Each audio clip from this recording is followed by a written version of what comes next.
Hello, I'm Alexandra, and today I have the opportunity to interview someone who has one of the most dangerous occupations on the planet. Today I'm interviewing Eliot Bernstein. Eliot is an inventor, most notably a software designer and the creator of a technology called IviewIt. What is IviewIt? IviewIt is a video codec, but for those of you who don't know what a video codec is, whenever you go on some of your favorite websites, such as Netflix, Hulu, YouTube, even quite a few of those tube sites that are streaming adult content in high definition, whenever you go to those sites, you're experiencing the beauty of IviewIt.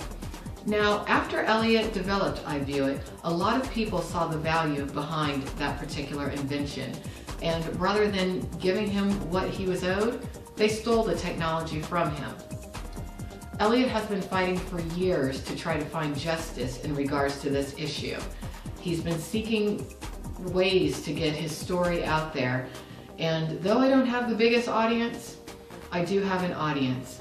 And I hope that those of you out there watching today do take the time to listen to Eliot's story and get to know him and get to know all of the elements involved behind what has stifled the truth of his situation from being known. Welcome to the show today, Eliot. How are you doing? I'm doing fine, thank you. Great, great. Now,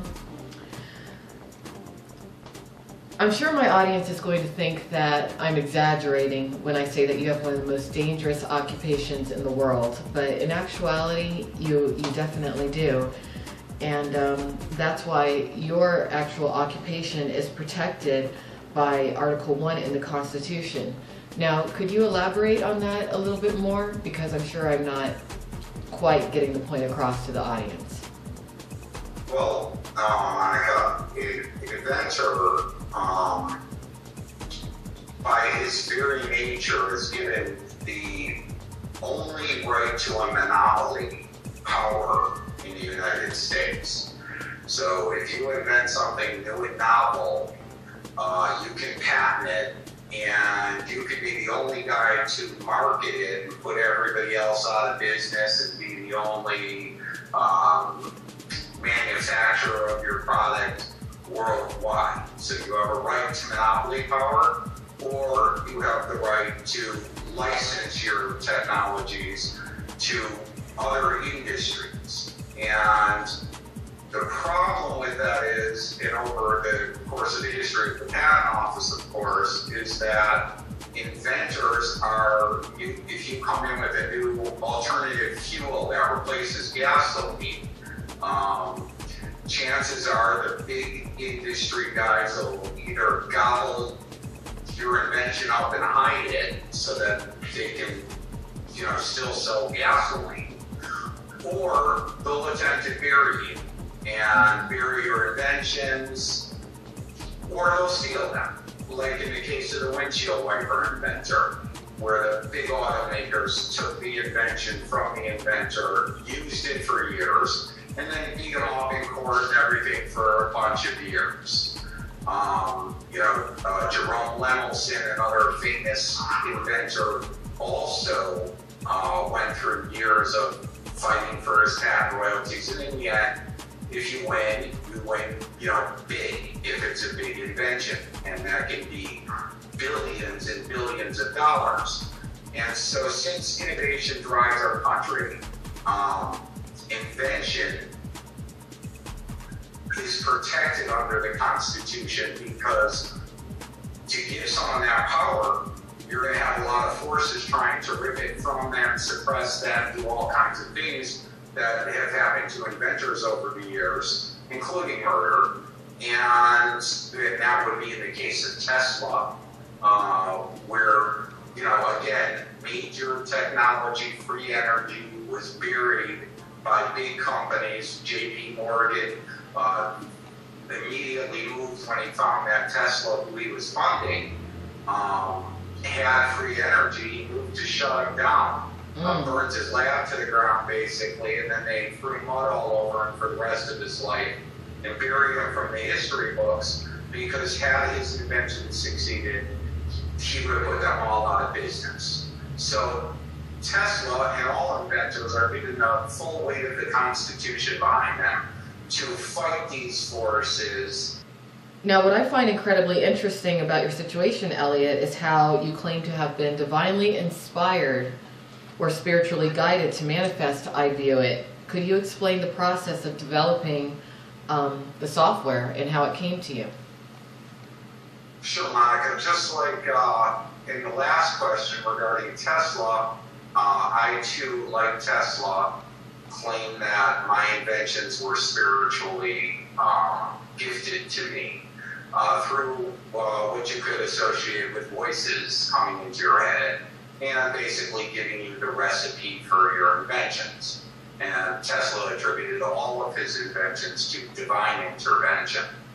And so most inventors who have a novel idea have that novel idea out of the box. It comes to you in epiphany, a stroke of genius, whatever you want to term it. And both of my key inventions were inspired by that, as well as the fact that when I was 19, I was in a car accident in a coma.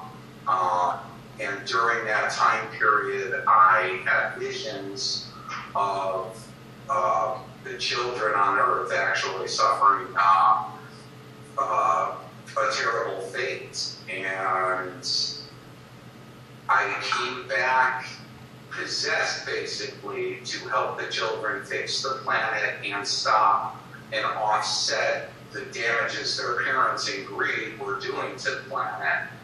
And I began work on a thing called a thought journal when I was in college, trying to use fax machines and computers to have people write into a journal their ideas on solving ozone problems or rainforest depletion.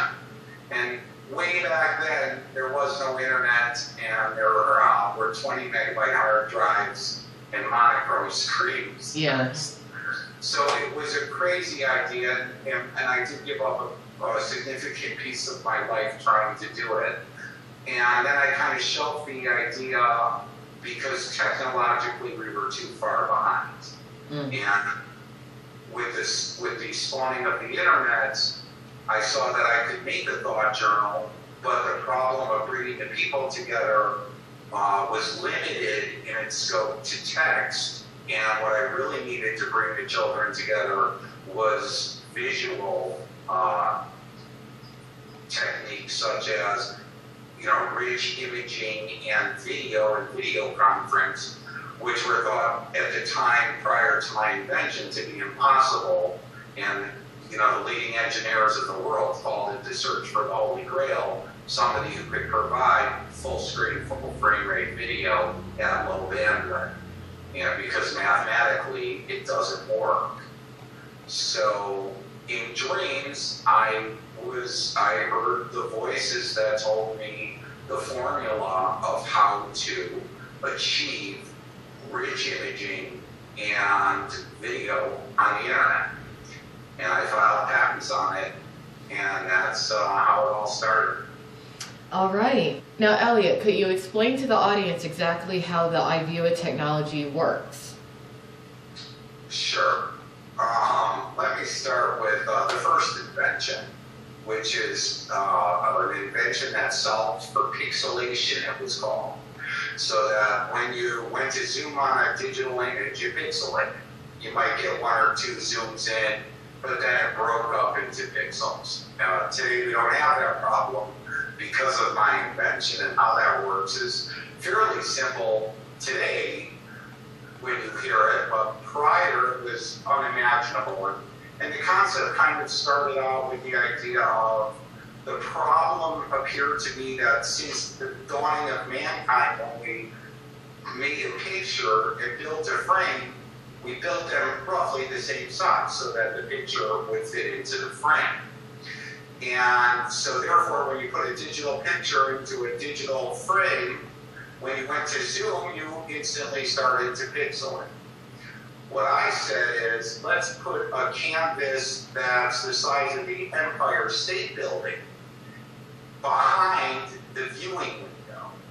And so that you would be able, you know, if you took a massive picture, you would be able to zoom for, you know, pretty much infinite zoom without pixelating, because now you had so much more reference data behind the actual frame to zoom in on. Like walking up to a building, you would be able to walk straight up to it and finally see the, you know, cement it's made of. Whereas from way back, you only see the bricks. So now when you zoom on a picture, it's kind of like walking into it. We were working in 3D imaging environments, and once you plugged it in, it was, you know, beyond cool to the whole world, because nobody had ever seen pictures that you could zoom and pan around it with such depth. And so we patented that technology. That was the first technology. Okay. After solving that, you know, the idea of doing video and video conference on the internet was perhaps the greatest challenge to the digital world. And the reason being, you know, we were trying to take full frame rate video and compress it using encoders and then transmit it through small cable or telephone wires. So to get that full frame rate video down to the lower bandwidths, we began what the mathematics would require, which is to lower the amount of data. And how do you do that? You start removing frames out of the video. So you only do 3 out of the 29 plus frames you need for true motion video. And you reduce the audio quality. And soon you'll have a postage size stamp with 3 to 5 frames of video. And you know, with the audio, it comes out as very thick, and it looks like a bad picture show. That was the state of the art prior to my invention. And so if you recall, Monica, I don't know if you were playing with video back then. Oh, I've been on computers since I was 4 years old. That's why this is amazing to me, because I remember when this technology was first coming into the foray. I remember, you know, everything. Like, I remember when, well, you were talking about how Real, I think the company is called Real Media or Real Technologies.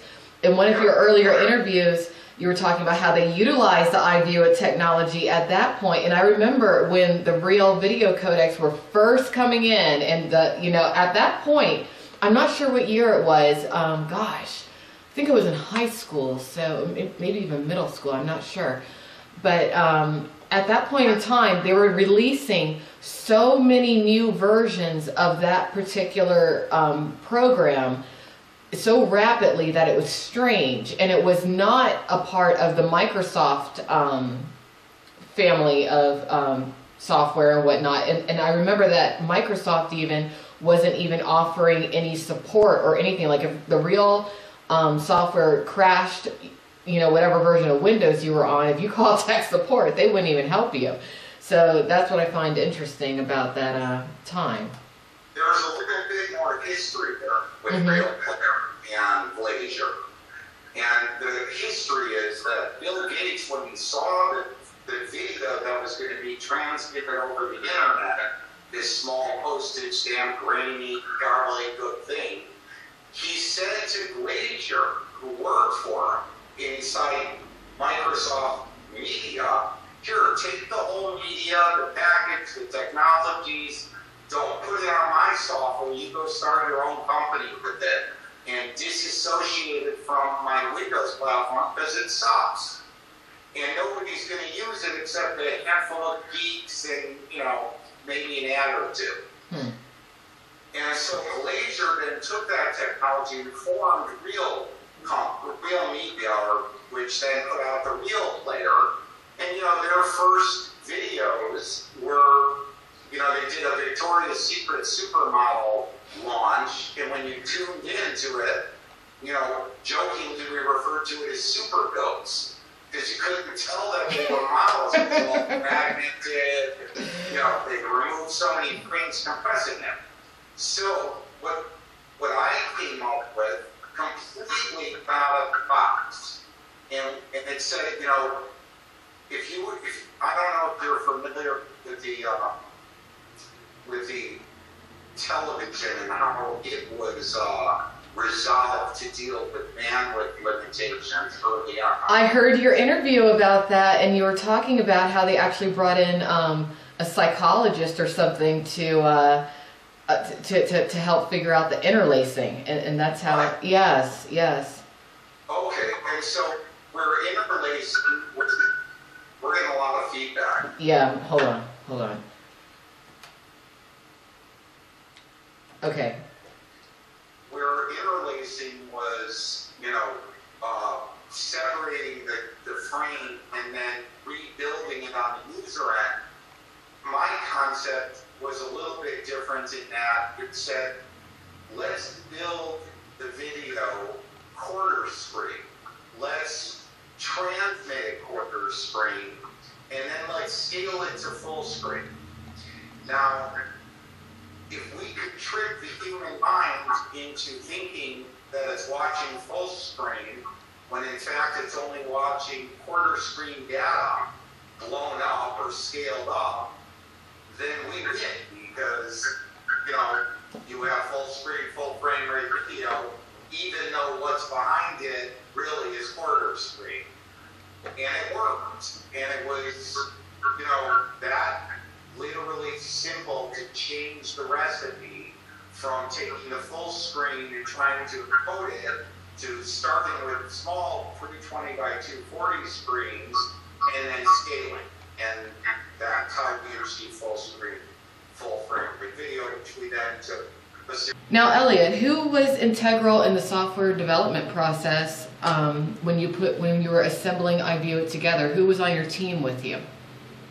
Well, I had a very small team of guys that had been working with me in multimedia design projects for other businesses I was working in. And that was mainly Jude Rosario and Zacharul Shirazi.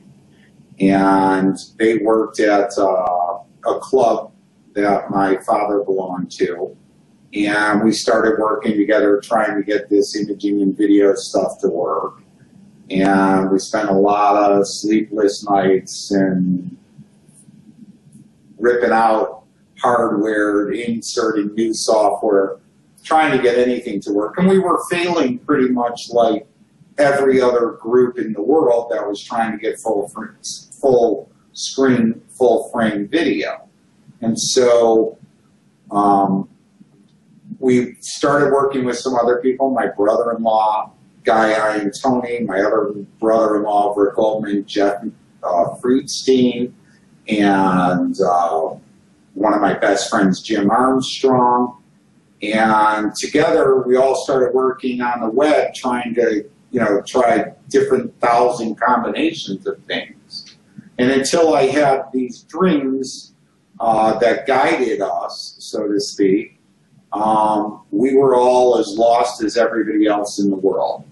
Once I had those dreams, that led to the recipes of the inventions being given to me divinely, is the only way I can explain it. We were no better than every other engineer in the world. So once the epiphany happened, we started, taking the software necessary to create the invention to scale, because none of that existed at the time. And so Jude and Zach did a lot of the coding, and we, formulated the idea into basic software, and that's how it was put together early on. Then there were some other inventors along the way who started working with the company who also had key contributions to the invention. Now, who initially approached you once you finally had IviewIt packaged, working, fully functional, once you had it together?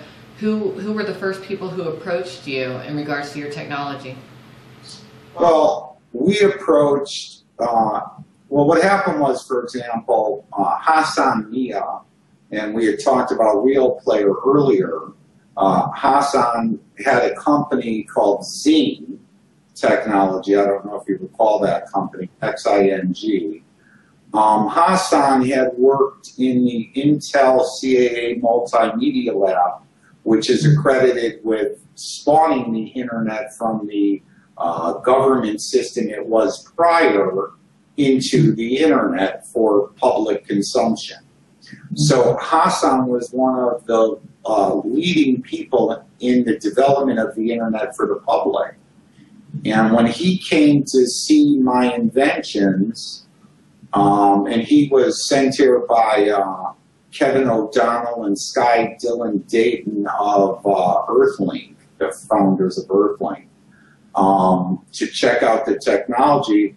You know, he looked at the technologies and called them the Holy Grail, and he set I View It on fire right there. And then from there, with his blessing, Wayne Huizenga was the first investor in the company.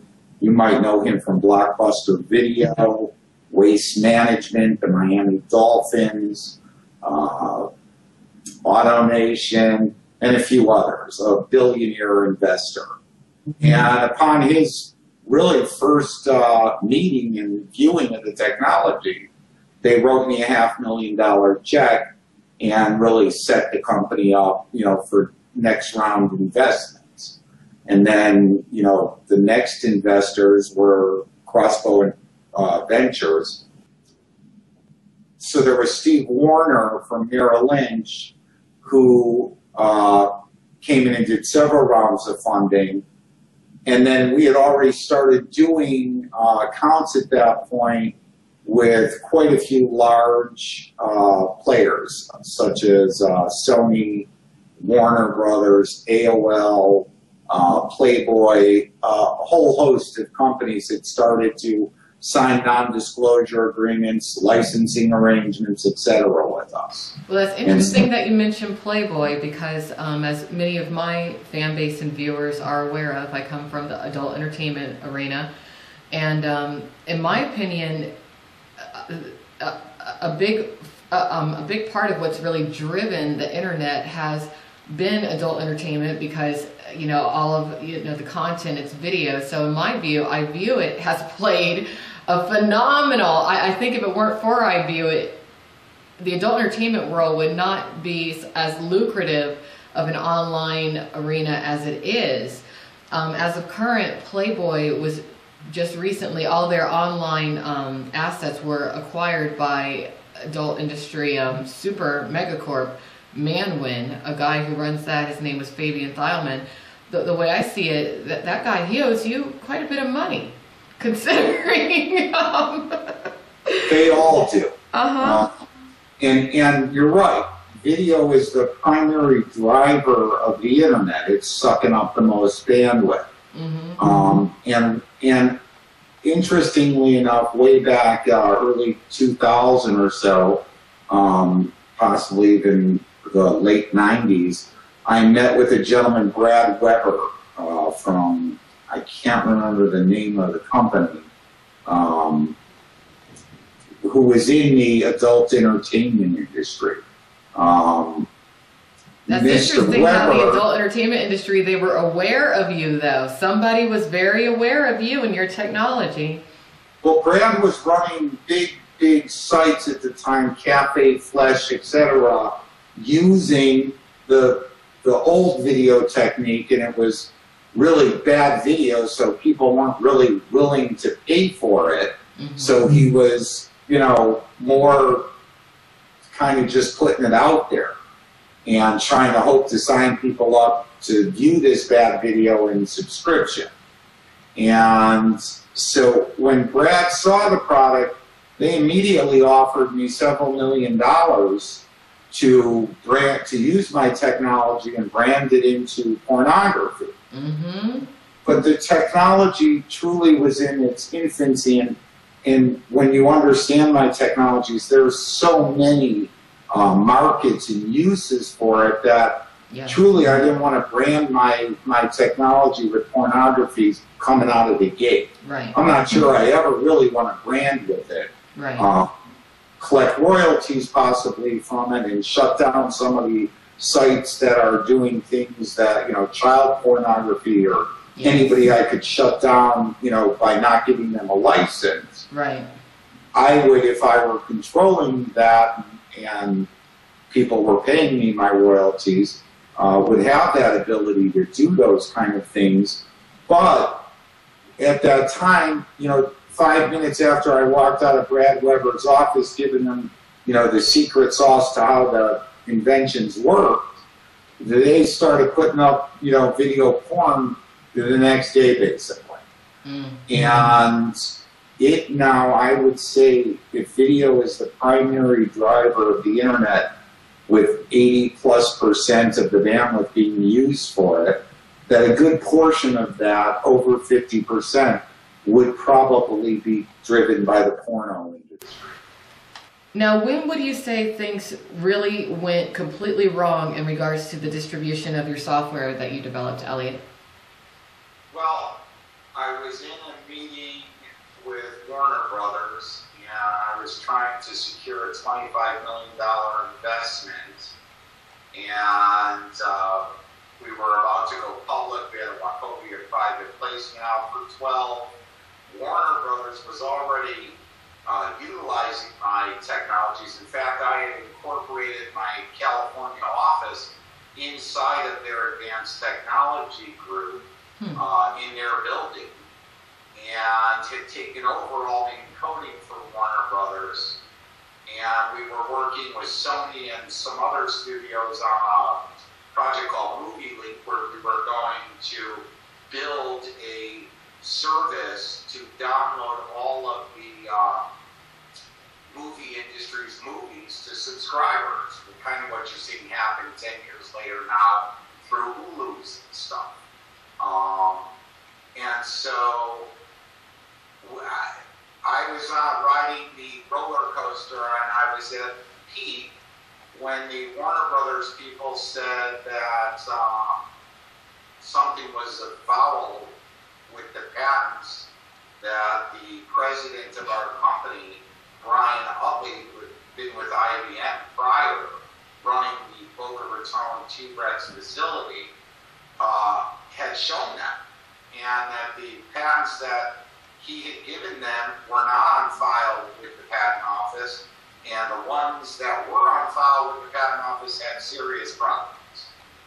And they advised me to get back to Boca and find out what was going on.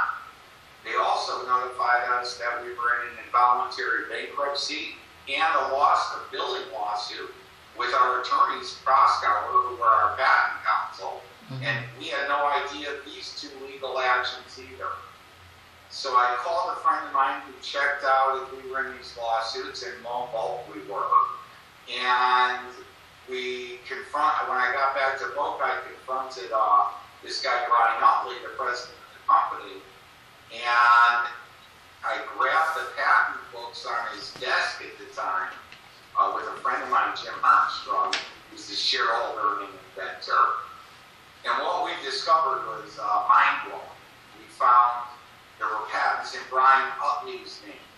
And, like, for example, zoom-in pan on a digital camera, he had a patent in there in his own name using my lawyers, Foley, Lardner, and Proskauer, to achieve this patent that no investors had ever been told about, that we had never been told about. And then we also discovered that there were basically two sets of patent books. One with the wrong inventors, with Brian Utley and others that weren't inventors, and one with me, Zach, Duke, the group of inventors who were inventors. And they appeared to be for the same inventions, except in the ones that were for us, they were missing all kinds of key information, and in the other one, they were complete, much better. It could be amended and fixed. And so what we found was that the basics of the scheme, that they were trying to create carbon copy patents. They had created carbon copy they had started an involuntary bankrupt on the copy companies, and through this sophisticated legal scheme, my lawyers were stealing my patents. Yeah. In fact, one of the lawyers, Raymond Anthony Joe of Yonkers, real scumbag. I think he's a heroin user or something. He's really a trippy guy. Seemed like he was on a lot of drugs or something. Probably was. No, really. Yeah. And me and my wife even asked him about it because he was so strange when it came to taking invention disclosures. Well, what he might have been so nervous about was what he was doing. He actually took our inventions and put them in his own name, 90 plus patents. So upon discovering all this, you know, it went into a full-on war.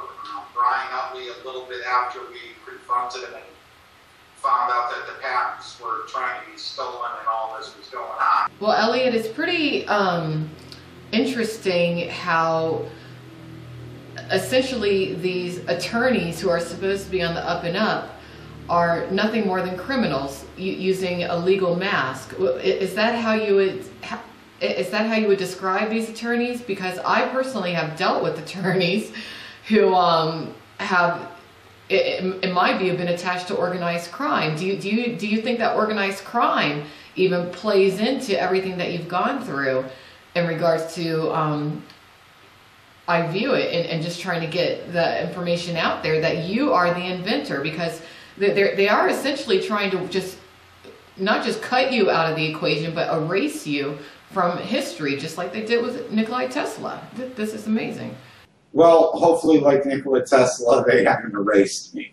And that time will, you know, the truth will come out in time as to who the real inventor is. And so I understand them trying to minimize me, knock me out, and steal my patents. Listen, Monica, I'm a big boy, so when you invent a trillion-dollar invention, you better hold on for dear life. And that's my warning to all inventors. It isn't an easy road, invention. Nothing in life that has this kind of return is easy. So, like other inventors before me, you know, you might have a great invention and you got to go through a legal battle against industries that are huge, the auto industry, the oil industry, pharmaceutical industry, and they're going to try to rip you to shreds before they pay you any, you know, royalty. And that's without your lawyers trying to steal the patents. The only difference in my case appears to be this is a case where the patent attorneys have actually tried to steal it for themselves, not the corporations that are using it. So what happened here is what we discovered was kind of organized crime. In fact, after we fired this guy, Brian Utley, who we caught putting patents in his own name, who ran our company, a guy from IBM. After we caught him stealing the patents, we did a background check on him because his resume was given to us by our lawyers. Okay. And at Proskauer Rose. And the guy, Chris Wheeler, who was the lawyer, brought in his friend from IBM saying he was the guy who invented the PC, basically. And what it really turned out was that he was a plant manager at IBM Boca. But what was more disturbing was we called his last reference, a gentleman, Monty Friedkin, a billionaire philanthropist here in Florida. And when we called Monty, we were blown away by what he said. Brian's resume had said that due to Brian's inventions for Mr. Friedkin, the company Mr. Friedkin had hired him for had gone on to be a leader in the industry they were in. Mm-hmm. When we called Mr. Friedkin, he told us a whole different story. He told us that Mr. Utley, along with Chris Wheeler from Proskauer Rose, and another gentleman that they had brought into my company, William Foley and Lardner, who's also found stealing the patents. They were the ones stealing the second set of patents. We're all involved in trying to rip him off of intellectual property.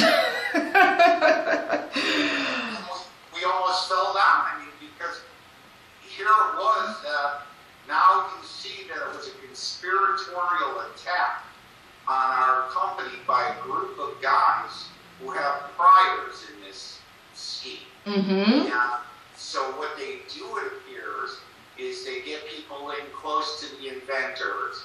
They start lifting your patents, and then they either gear you up for a bankruptcy and then hope to rub you out.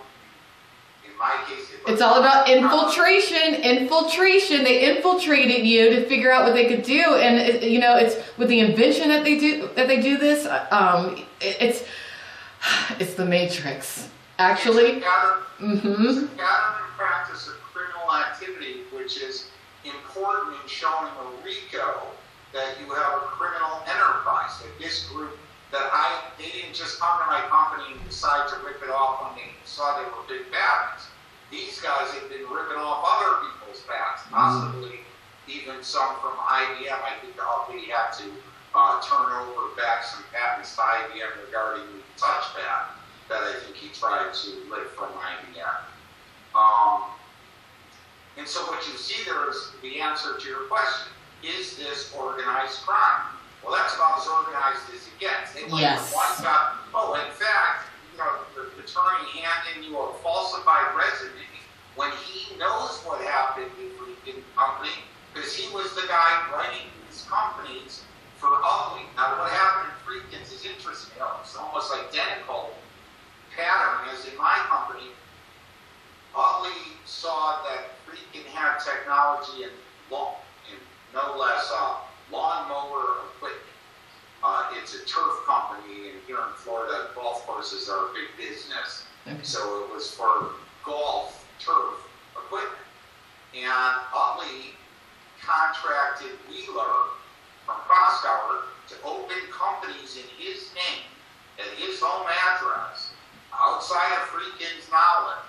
And then he hired Bill Dick, who was IBM's former Far Eastern Patent Counsel. So Dick and Utley worked together at IBM. Wheeler had done a lot of real estate transactions here in Boca for the T-Rex Park. So the whole little group of them formed together. Dick wrote the patents into Utley's name, filed them into Utley's company that Wheeler had done, all without the knowledge of Friedkin. In fact, Friedkin tells the story that he was out of town when he got a call from a manufacturing plant overseas that wanted to retool their shop to accommodate his new patent, which they didn't think was going to work. And he said, "What patents? What intellectual property?" And all of a sudden he starts digging. Yeah. So Utley, Wheeler, and Friedkin all sat on the board of FAU together at the time they tried to rip Friedkin off. So he basically just, being a billionaire, instead of pursue this like I am, he just wrote it off as a bad investment, shut down the company, fired Utley, and that was that. And I guess he was waiting for something like this to happen to me to get his revenge, his sweet revenge,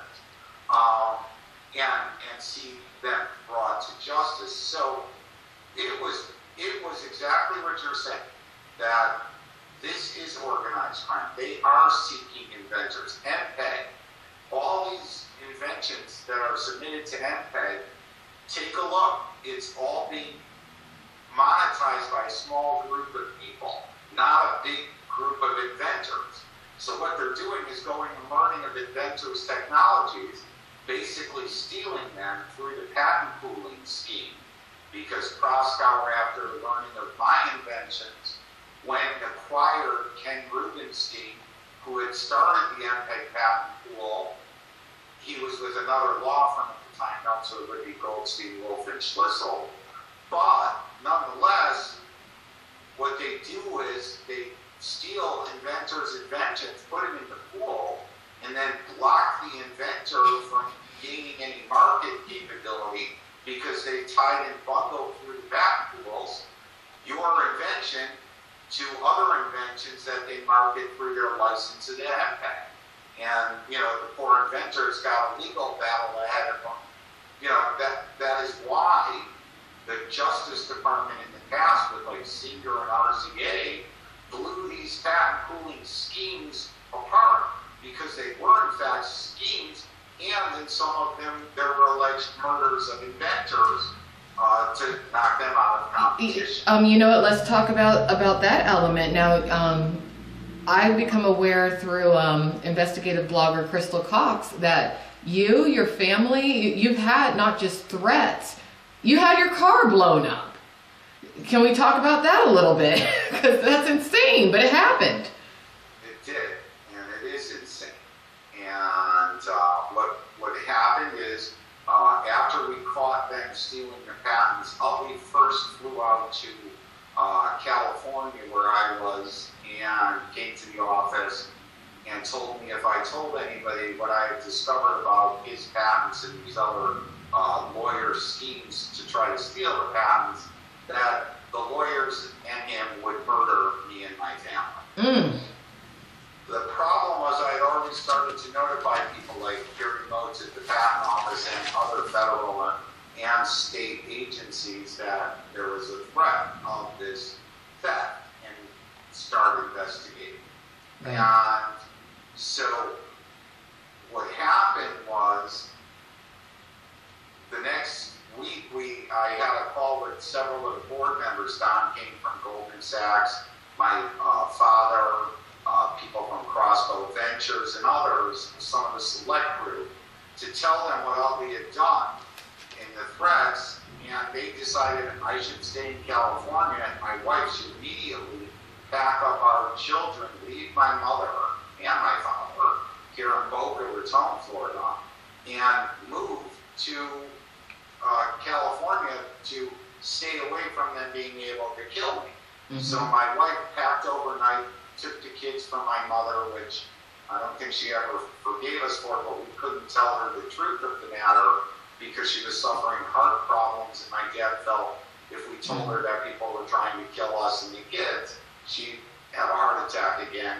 and be dead. Yeah. So we prepared an elaborate lie that I was moving to California to work in that office and had to suddenly go overnight. We, basically hid out in hotels for several months until we could formulate complaints to the Patent Office, the FBI, and others more formally before they killed me. Now, once I filed complaints again, actually what happened was I came back to Florida to fight this involuntary bankruptcy we hadn't known about, and this Proskauer instigated billing lawsuit against companies that sounded like the name of our company and were identically named, in fact, our companies, but were part of that scheme we talked about to steal the patents, kind of like a corporate and patent shell game was going on, where they created duplicate patents and duplicate corporations and were trying to walk them out the back door. So I came back to fight that in West Palm Beach. Judge Jorge Labarga completely denied me any due process. Even though the companies Proskauer was suing, they had no retainer, which was kind of strange. Why were they suing companies they didn't have a retainer with? And in the involuntary bankruptcy, it was Utley, who was referred by Proskauer, and Real 3D, which was a consortium of Intel, Silicon Graphics, and Lockheed, who had signed a licensing agreement with me. And they were part of this involuntary bankruptcy, except none of them had contracts with the companies they were suing. And so it's really strange. Why would everybody be suing the wrong companies? Well, until we learned about these 15 plus companies they had set up, half without our knowing it, and found out that, oh my God, they were suing companies, like operating companies, because there were patents hidden in them. Even though in the Wachovia private placement, they had assured the bank that all of the intellectual properties were owned and assigned to IviewIt Holdings, which was one of our companies where all the patents were supposed to be. But now when the Patent Office started investigating who the owners and assignees were, they found out that was nothing like what was in the Wachovia private placement. That led to hearing modes of the Patent Office directing me to write a letter to the Commissioner of Patents stating that fraud on the United States Patent Office had occurred and leading to the suspensions of my intellectual properties. Who would you say has the power ultimately to bring closure and justice to this entire situation? Who do you think is going to be able to resolve this, if anybody? How do you think this is going to tie up and wind up? Well, Monica, that's a complicated answer, and the reason is because when we busted them stealing the technology and they found out that there were federal complaints against them, etc., obviously they didn't just throw up their hands and surrender like most criminals. They're lawyers, so they tried every dirty trick to weasel their way out. They're cowards. This new generation of lawyers that's raised without ethics. Oh, they're bad. They're real bad. No, they're actually like criminals instead of lawyers. They're getting a license to break the law, not to uphold the law. Exactly. And we're churning them out of schools at unbelievable rates where the only thing they care about is making, millions of dollars in any means, take pieces of clients, companies, technologies, violate conflict laws, etc. Well, when I busted them, for example, one of the law firms, Foley and Lardner, was being run at the time by Michael Grady, who was the former RNC chief counsel at the time. So we allege that Grady and Proskauer being a very large Democratic influence in New York, for many years dating back to Joseph Proskauer, when he was part of a coup to assassinate FDR. Joseph Proskauer acted as the stooge for J.P. Morgan. Okay, so Eliot, being that there is all this corruption that's involved in our political system, within the realm of attorneys, what do you see as needing to manifest to implement change in order to correct all of this corruption?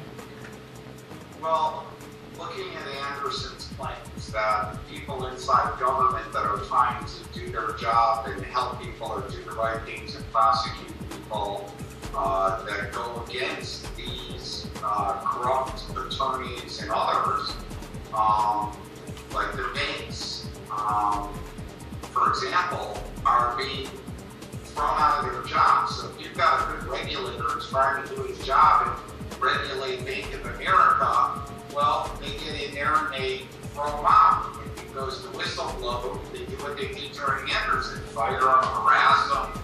Anderson was even physically assaulted by her superior.